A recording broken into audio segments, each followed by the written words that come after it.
Hey guys, it's Christy. I just thought I would jump on here real quick and let's do a Travel Tips Tuesday video. I haven't done a video in quite a while, so I thought maybe it's time, and we're gonna start with some cruise packing tips. You booked a cruise, you're so excited, you're gonna go to the beautiful Caribbean, and now you need to know, well, what do I pack? So I'm gonna cover some of my top travel cruise packing tips with you today. So, number one, the first thing, bathing suits. It's the key to any cruise vacation.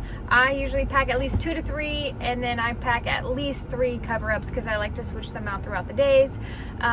There are usually like little hanging racks in the bathroom, so you can hang those bathing suits at night, but nobody likes to put on a wet bathing suit, so I always make sure that I have at least 2 to 3 when I'm going on a cruise. 2 for a 5-day, 3 for a 7 or 8 day.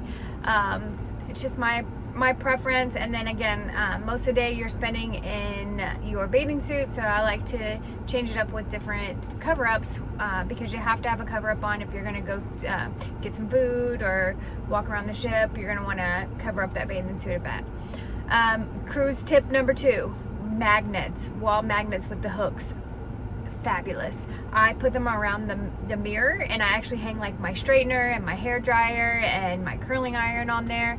That way it saves some countertop space, because let's face it, these cruise cabins are kind of small, so if you can prioritize your space, that works really well. We also use it to hang our hats and towels, our lanyards when we come back into the room. And then they're magnets, so also if there's any important little papers, like you get an invitation, like we usually get an invitation to the platinum party, we put that underneath one of the magnets. We can kind of keep the countertops nice and clean, because it does get kind of cluttery. Also great for hanging jackets, because I always bring a little canvas off for at night, because sometimes it gets a little chilly, like in the comedy club or in the auditorium where they're doing the shows at. So just something to think about there. Next tip, I would say bring a beach bag. Something, either a backpack or a little over the shoulder bag, something that you can put a couple of towels and your sunscreen, and somewhere to store your things while you're swimming in the pool, either on the ship or at the beach. Also, big tip here, something for the bathroom smells. Okay, the bathroom is right in the bedroom, so, and cruise food, it usually gets things moving, right? And we eat usually a little bit more, drink a little bit more than we do at home, so the bathroom does get a little bit busy. I buy a little spray thing of the Poo-Pourri. Works fabulous, doesn't take up a whole lot of room in our cabin space. So that's definitely an important thing to bring.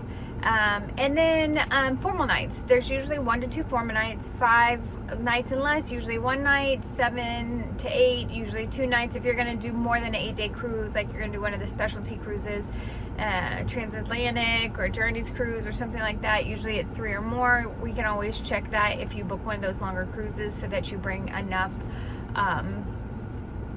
formal outfits. And it doesn't have to be like super formal unless you want to. I like to dress up, so I usually go all out, not like prom dress or quince dress, but you know, something really nice. I don't get to dress up often, and I actually like it, so we usually do keep something a little bit more on the classy side for one of the nights. The second night I do more like a cocktail dress, something short, something fun. Definitely we like to also color coordinate between my husband's tie and what me and my daughter wear, so that for the pictures, if we get pictures done on ship, because they have formal photographers everywhere, the pictures really turn out great. And then let's say my last tip would be everybody overpacks. I know I do. Some people don't, I guess, but I like to have options.